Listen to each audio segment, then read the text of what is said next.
Now that we're getting to summertime, hydration is going to be clutch. The easiest thing that I always recommend to my clients, which I'm always a little baffled that people don't typically have already, is have a personal bottle. So many people get plastic bottles that they carry around and then throw away and then pollute and waste and all that fun jazz.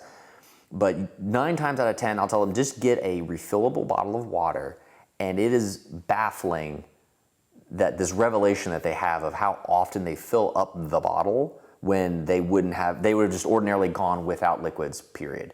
So first and foremost, if you don't have your own bottle that you carry around with you, easiest low barrier to entry to getting liquids in your body. Their sinks and water fountains abound, so there's almost no excuse to not have a bottle to stay topped off. Second is electrolytes. We have 4 electrolytes that our body uses to stay hydrated: sodium, calcium, potassium, and magnesium. They're all essential. Sodium usually gets the most attention because when we sweat, we also sweat out sodium. Most of us are not deficient in sodium because a lot of our diets have a lot of salt added to them. Further, a lot of electrolyte tablets, which are geared towards athletes, have a lot of salt in them. They're more salt tablets than they are actual electrolyte tablets. So what I tell people to focus on if they want to perform well is to actually eat foods that are high in those other electrolytes: calcium, potassium, and magnesium.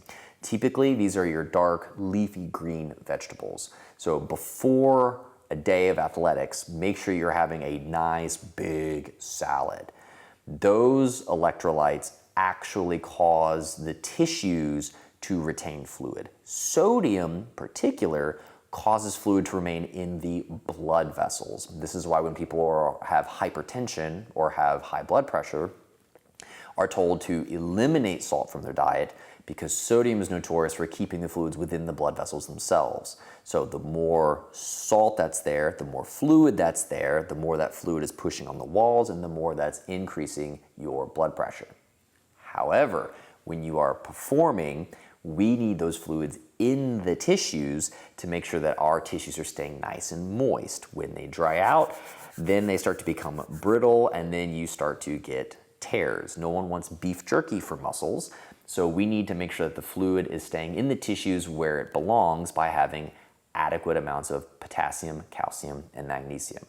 Double check your electrolyte tablets. Those can be a good option, assuming it is not just 3/4 salt and then enough of like maybe a 1% of your daily value of the other ones just to say that it has it.